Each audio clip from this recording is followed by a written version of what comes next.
വേവിച്ച ഭക്ഷണം എത്ര നേരം ഫ്രിഡ്ജിൽ സൂക്ഷിക്കാം, വീണ്ടും ചൂടാക്കി കഴിക്കാമോ എന്നൊക്കെയുള്ള സംശയങ്ങൾക്ക് ഉത്തരങ്ങളാണ് ഈ വീഡിയോയിൽ പറയുന്നത്. ഫ്രിഡ്ജിൽ സൂക്ഷിച്ച ഭക്ഷണം കഴിച്ചിട്ടാണ് അസുഖം വിട്ടുമാറാത്തതെന്ന് ഒരിക്കലെങ്കിലും കേൾക്കാത്തവരുണ്ടോ, പറയാത്തവരുണ്ടോ? കുറവായിരിക്കാം. സാങ്കേതിക വിദ്യയിൽ നിത്യേന വലിയ മാറ്റങ്ങൾ വരുമ്പോൾ പഴയ രീതികൾ മാത്രമാണ് ആരോഗ്യത്തിന് മികച്ചതെന്ന് കരുതുന്നവർ ഏറെയാണ്.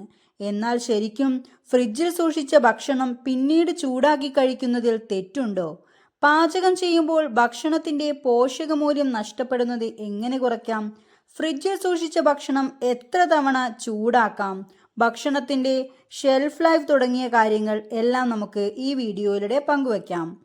ആവശ്യത്തിന് മാത്രം പാചകം ചെയ്യുക. ഒന്നാമതായി നമുക്ക് പറയാം, ആവശ്യത്തിന് മാത്രം പാചകം ചെയ്യുക. 10 മിനിറ്റിൽ കൂടുതൽ പച്ചക്കറികൾ തിളപ്പിച്ചാൽ ചൂടാക്കുമ്പോൾ ജലത്തിൽ ലയിക്കുന്ന വിറ്റാമിനുകളായ ബി കോംപ്ലക്സും വിറ്റാമിൻ സിയും 20 മുതൽ 40% വരെ നഷ്ടപ്പെടാം.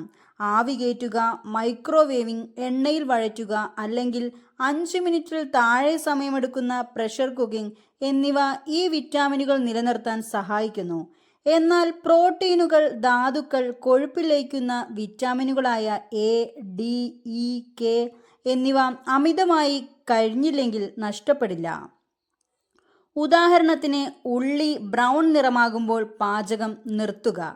അതേപോലെ തന്നെ രണ്ടാമതായി പറയുകയാണെങ്കിൽ, ഒരു തവണ മാത്രം ചൂടാക്കുക. ഓരോ തവണ ചൂടാക്കുമ്പോഴും വിറ്റാമിൻ സി, ഫോളേറ്റ് എന്നിവ കുറഞ്ഞു പോകുന്നു. കൂടാതെ ഭക്ഷണം വരണ്ടു പോകാനും സാധ്യതയുണ്ട്. എന്നാൽ ഏറ്റവും വലിയ പ്രശ്നം ബാക്ടീരിയയാണ്.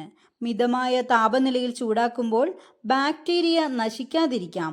അതുകൊണ്ട് തന്നെ ആവശ്യമുള്ള ഭാഗം മാത്രം 70 ഡിഗ്രി സെൽഷ്യസിൽ പൂർണ്ണമായി ചൂടാക്കി ഉടൻ കഴിക്കുക. ഒരിക്കൽ ചൂടാക്കിയ ഭക്ഷണം വീണ്ടും ഫ്രിഡ്ജിൽ സൂക്ഷിക്കാതിരിക്കുക. മൂന്നാമതായി പറയുകയാണെങ്കിൽ, പാചകത്തിലെ താപനില. പിന്നീട് വിളമ്പാൻ ഉദ്ദേശിക്കുന്ന ചൂടുള്ള ഭക്ഷണം 60 ഡിഗ്രി സെൽഷ്യസിന് മുകളിൽ കാസറോൾ അല്ലെങ്കിൽ ഇലക്ട്രിക് റൈസ് വാമറിൽ സൂക്ഷിക്കുക. 60 ഡിഗ്രി സെൽഷ്യസിന് താഴെ താപനിലയിലുള്ള ഭക്ഷണം 2 മണിക്കൂറിനുള്ളിൽ 5 ഡിഗ്രി സെൽഷ്യസിന് താഴെ എത്തണം. അരി, കറി തുടങ്ങിയവ ഫ്രിഡ്ജിൽ വയ്ക്കുന്നതിന് മുമ്പ് പാത്രത്തിൽ വെച്ച് തണുപ്പിക്കുക. ഫ്രിഡ്ജിൽ താപനില 5 ഡിഗ്രി സെൽഷ്യസിലേക്ക് എത്താൻ സമയമെടുക്കും. അതിനിടയിൽ ബാക്ടീരിയ വളരാൻ സാധ്യതയുണ്ട്. ഇത്രയും കാര്യങ്ങൾ നമ്മൾ വളരെയധികം ശ്രദ്ധിക്കേണ്ടതാണ്.